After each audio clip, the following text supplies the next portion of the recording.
எப்படி இருக்குது வீடு ஊர்? சூப்பராக இருக்குது. இப்போ இப்படிப்பட்ட பிளேஸுக்கு நான் இங்கே வந்திருக்கேன்.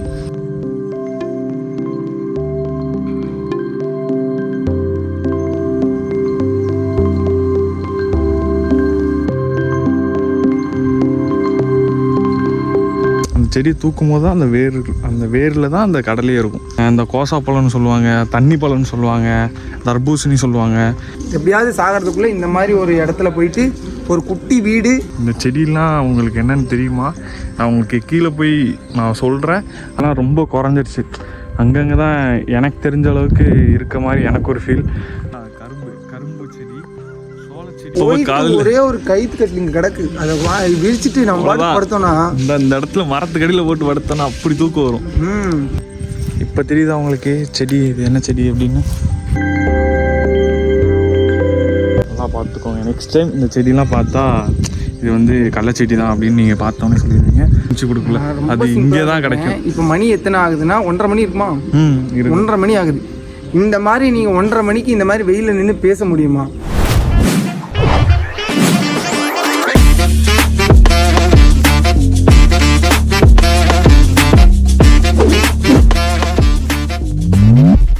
ஹாய், எல்லாத்துக்கும் வணக்கம்.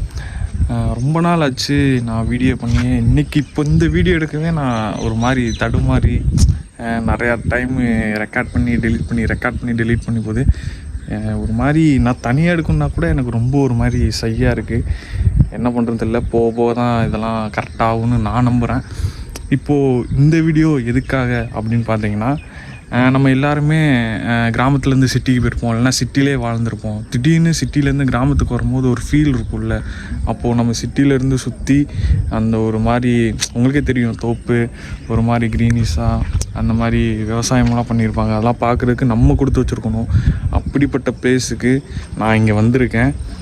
ஒரு மாதிரி எப்படி சொல்கிறது, ஒரு பச்சை பசேன்னு நடுவில் வீடு இருந்தால் அப்படி இருக்கும். நம்மளாம் அந்த வீடு நமக்கு ஒரு மாதிரி ட்ரீமாக இருக்கும்ல, அப்படிப்பட்ட வீடை தான் இப்போ பார்க்க போகிறோம். இப்போது நான் அப்படியே கேமரா அப்படி தூக்குறேன், நீங்கள் அப்படியே பாருங்கள், உங்களுக்கே தெரியும். பாருங்கள் எவ்வளோ க்ரீனாக இருக்குது. இந்த செடியெலாம் உங்களுக்கு என்னென்னு தெரியுமா? நான் உங்களுக்கு கீழே போய் நான் சொல்கிறேன். அதே மாதிரி இப்போ நான் பார்த்தோன்னே டக்குன்னு நீங்கள் கண்டுபிடிச்சாலும் கமெண்ட்ஸில் நீங்கள் சொல்லுங்கள். பாருங்கள் அப்படியே சுற்றி அப்படியே க்ரீன் தான். பார்க்கவே எவ்வளோ அழகாக இருக்குது. இதெல்லாம் நம்ம தான் கொடுத்து வச்சுருக்கோம். பாருங்க அவ்வளோ அழகாக இருக்குது. வா, அந்த இடம் தெரியுதா உங்களுக்கு? வெள்ளையாக ஒரு மாதிரி ஏதோ துணியாக போட்ட மாதிரி இருக்குல்ல, அதுவும் ஒரு வகையான விளைச்சல் தான். அந்த சொட்டு நீர் பாசனம் அப்படிலாம் சொல்லுவாங்க. இப்போ அதையும் நம்ம போய் பக்கத்தில் போய் பார்க்கலாம். ஸோ இந்த இதை பாருங்கள், இந்த பிளேஸ் தான் எனக்கு ரொம்பவே ஒரு மாதிரி பிடிச்ச பிளேஸ். ஒரு மாதிரி பார்க்கவே ஒரு மாதிரி க்ரீனாக செம்மையாக இருக்குது, அழகா. அப்படியே பாருங்கள், ஐயோ நினச்சி பாருங்கள், நடுவில் வீடு, சுற்றி இந்த மாதிரி க்ரீனு. இதுதான் ஒரிஜினல் சொர்க்குன்னு சொல்லுவாங்களே, இதெல்லாம் சிட்டி லைஃப்பில் கிடைக்காது.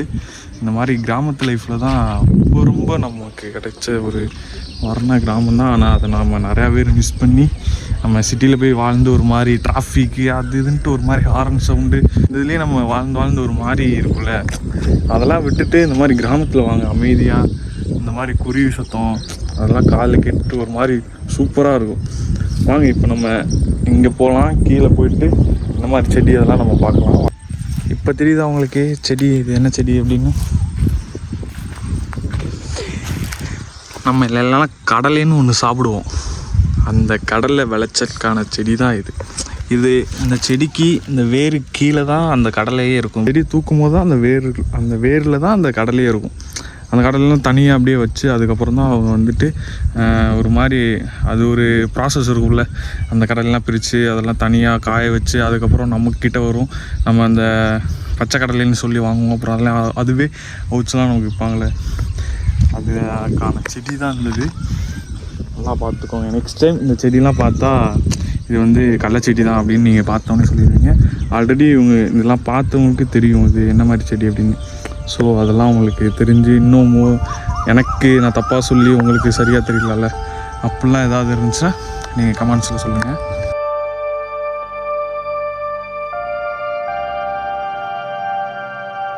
இந்த மாதிரிலாம் பார்த்துருக்கீங்களா பாருங்கள், கல்லே அவங்க எப்படி கரெக்டாக அது மாதிரி ஒரு மாதிரி செவர் மாதிரி கட்டியிருக்காங்க அப்படின்னு பார்க்க சூப்பராக இருக்குது. இந்த மாதிரி வீடு எல்லாமே சூப்பராக இருக்குது பாருங்கள், ஒரு அழகா.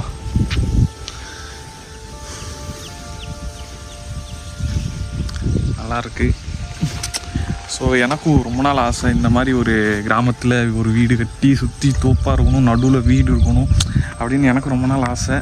கண்டிப்பாக ஒரு நாள் அதை மாதிரி பண்ணுவேன்னு நான் நம்புகிறேன். அடுத்து என்ன செய்யணும்னா, இங்கே பாருங்கள், இது உங்களுக்கே தெரியும், சோளக்கதிர்னு சொல்லுவாங்களே. இது இல்லை, சோளம் இல்லை, இது எனக்கு தெரியும். சரி, இதுதான் கரும்பு செடி. சோளச்செடி எதுன்னா இந்த இதுதான் சோளச்செடி. இதுவுமே நீங்கள் பார்த்துருப்பீங்க. இதில் தான் இது சோளையா? இல்லை சாரி, இது வந்து கம்புன்னு நினைக்கிறேன்.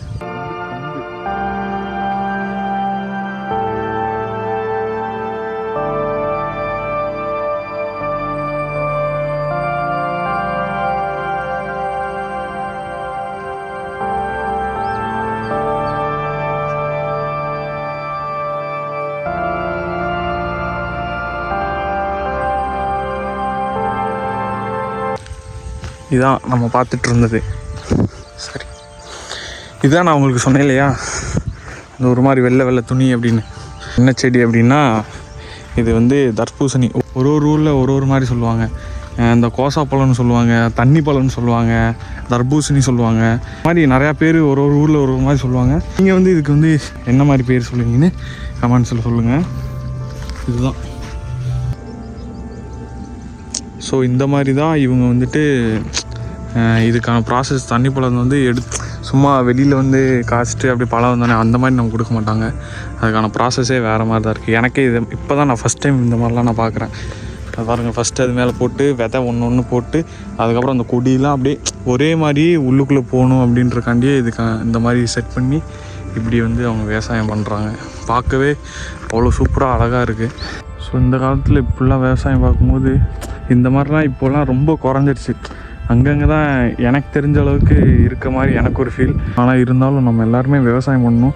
அந்த விவசாயம் பண்ணுறதே ஒரு மாதிரி ஏதோ இலக்கார மாதிரி பார்க்குறாங்க. ஸோ அப்படி நம்ம பார்க்கக்கூடாது. அதுவும் ஒரு வகையான நமக்கு சோறு போடுற ஒரு தெய்வமான ஒரு ரொம்ப முக்கியமான ஒரு தொழில்.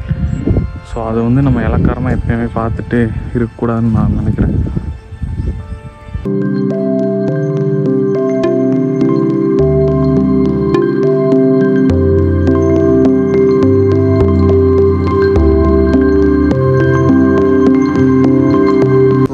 தெரியாமல் யாருமே இருக்க மாட்டேங்க.